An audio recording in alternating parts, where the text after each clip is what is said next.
Halo guys, Tepi di sini dan ini adalah Advan GX, HP buatan lokal yang benar-benar ditunggu oleh penggemar teknologi di Indonesia. Di YouTube banyak banget yang udah request di kolom komentar. Di IG juga sering nyelip komenan buat bahas HP ini. Di Facebook juga, di forum-forum Android banyak postingan yang ngebahas soal Advan GX.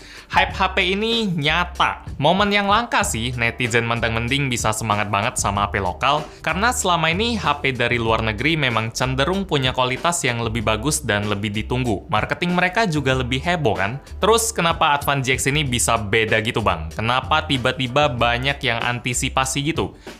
Coba kita lihat page Instagram Advan dulu ya. Biasanya isi feed Instagram mereka standar brand-brand lah. Ada foto-foto, terus ada tulisan soal apa yang mereka jual. Jumlah komennya juga paling belasan aja, nggak ada yang aneh. Tapi pas Advan GX ini mau di-launching, tiba-tiba feed mereka berubah banget. Dari style fotonya yang kelihatan futuristik dan jumlah komen tiba-tiba membludak jadi 300, 400, 600, 900 lebih per postnya. Lewat foto-foto IG itu mereka mulai pelan-pelan bocorin spek dari HP ini. Yang pertama mulai dari layar dulu yang ukurannya 6,82 inci. Terus mulai infoin soal kamera belakang 48 megapiksel quad kamera dan kamera depan 25 megapiksel. RAM HP ini 6GB, memori internalnya 64GB yang masih bisa diperluas pakai kartu microSD. Slot SIM-nya hybrid soalnya. Baterai dari HP ini 5200 mAh. Dan bocoran spek yang paling bikin heboh tentu aja chipsetnya. Apalagi sih yang jadi patokan kaum mentang-menting kan selain chipset alias otak si HP.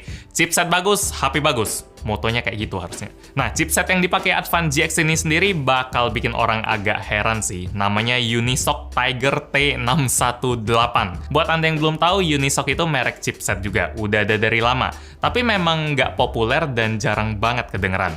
Kalah jauh lah dibanding MediaTek sama Snapdragon. Unisoc Tiger T618 ini sendiri bukan chipset yang baru-baru banget. Umurnya hampir 2 tahun, karena dia di-launchingnya bulan Agustus tahun 2019. Tapi ada kok HP yang masih pakai chipset 2 tahun dan itu bukan hal aneh. Sekedar info aja soal 2 tahun itu. Bagian yang bikin rame dari si Tiger bukan soal umurnya ya, tapi soal performanya. Masih di situs yang sama, antaranews.com, saya kutip nih. Dalam hal game seluler, Unisoc T618 menawarkan pengalaman bermain game yang luar biasa dan dapat menjalankan game besar tanpa kehilangan frame. Kecepatan tinggi 120Hz sebanding dengan Snapdragon 870 yang membuat pengalaman lebih baik dalam menjalankan game 3D besar. What? Snapdragon 870? Advan GX ini harganya 2 juta kurang loh. Selama sebulan awal malah 1.799 doang di Advan Official Store di Tokopedia. Kalau minat, linknya udah saya taruh di bawah. Di sana harganya paling murah sih. HP-HP lain atau barang elektronik apapun juga harga di Tokopedia selalu paling miring. Karena di Tokopedia ada program jaminan harga termurah. Kalau Anda nemu harga lebih murah di tempat lain, Tokopedia berani kasih gift card gratis. Kalau penasaran, langsung cek link di deskripsi aja. Ya, omongan soal Unisoc Tiger T618 tadi lumayan heboh lah ya, sebanding dengan Snapdragon 870.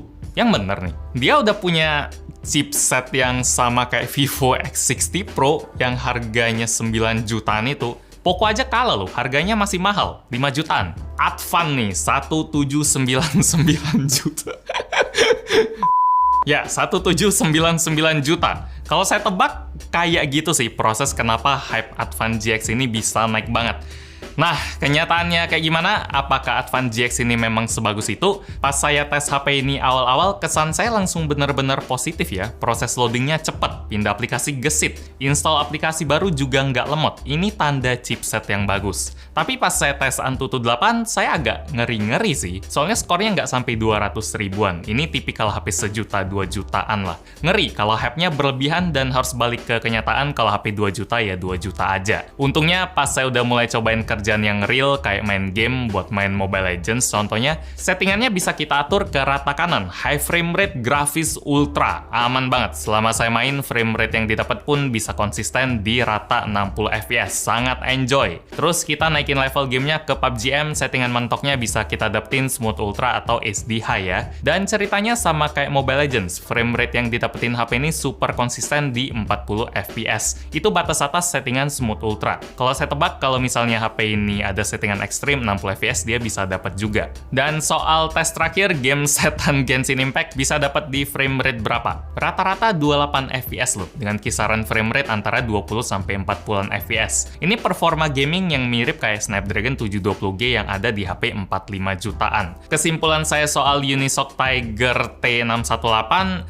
memang sih, klaim soal sebanding sama Snapdragon 870-nya itu serasa mimpi lah ya, berlebihan banget. Tapi asal dia bisa ngasih performa di atas harga jualnya, saya udah puas. Nggak aneh kalau banyak yang penasaran sama Advan GX ini. Daya tahan baterai 5200 mAh-nya pun mantap. Saya pakai buat main Mobile Legends 20 menitan, baterainya ngurang 5%. Main PUBG setengah jam, habis 8%, dan buat nonton YouTube sejam, habis 4% doang. Awet. Sayangnya charger yang dikasih di paket penjualannya dayanya 10 watt aja. Jadi buat ngisi sampai penuh butuh 2 jam lebih. Tapi oke lah, kebanyakan brand lain pun ngasihnya masih beginian kalau harga segini. Salah satu faktor yang bikin baterai Advan GX ini bisa seawet tadi dan performa yang kenceng ada di resolusi layarnya ya, yang ada di 720p aja, yang nggak tajam-tajam banget, tapi bikin beban HP jadi enteng juga. Resolusi begini lagi-lagi bukan hal yang aneh kalau kita bandingin sama HP-HP kurang dari 2 juta, kayak dari Oppo, Samsung, Vivo, tapi brand gila kayak Xiaomi memang udah mulai ngasih ke resolusi Full HD. Walaupun performa dan baterainya jadi kemakan juga,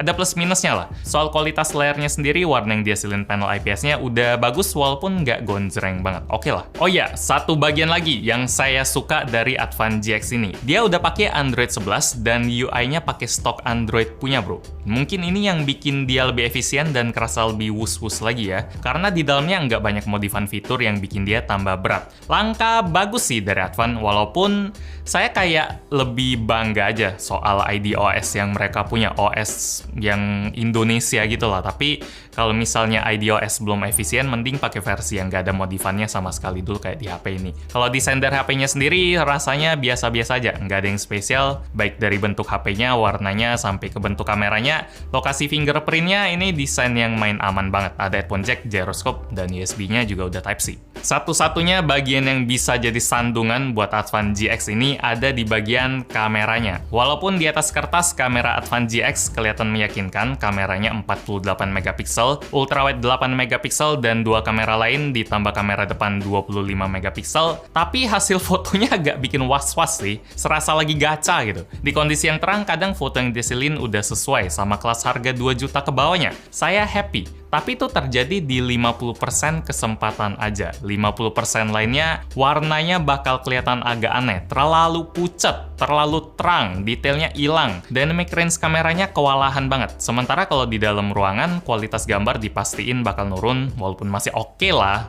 Walaupun ya warnanya aneh banget. Kalau pas motret gelap-gelap nih, baru hasilnya dipastiin nggak bagus. Warnanya nggak bagus, noise semua. Pas saya hidupin night mode, yang dia lakuin cuma alusin gambar aja biar nggak ada noise. Dan detailnya malah jadi hilang semua, halus banget kayak di amplas.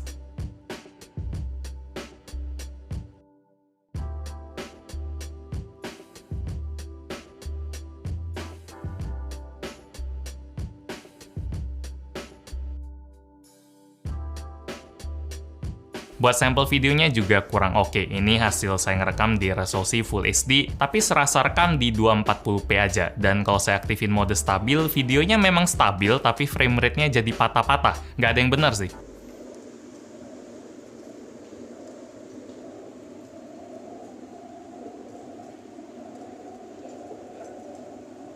Kamera depannya dia bisa ngerekam di resolusi 720p maksimalnya. Kalau di bawahnya malah ada pilihan 480p sama GIF.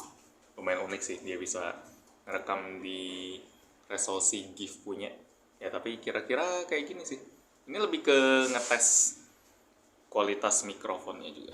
Kesimpulan saya buat Advan GX, hype buat HP ini bisa dibayar lunas. Dia beneran bisa ngasih apa yang diharapin dari gosip-gosip yang beredar, yaitu performa tinggi dengan harga terjangkau. Walaupun chipset yang dipakai memang udah berumur, tapi kayaknya orang yang pengen game kenceng nggak terlalu peduli ya. Yang penting bukan umurnya, tapi apa yang bisa dikasih. Resolusi SD-nya juga bikin HP ini jadi punya baterai yang awet.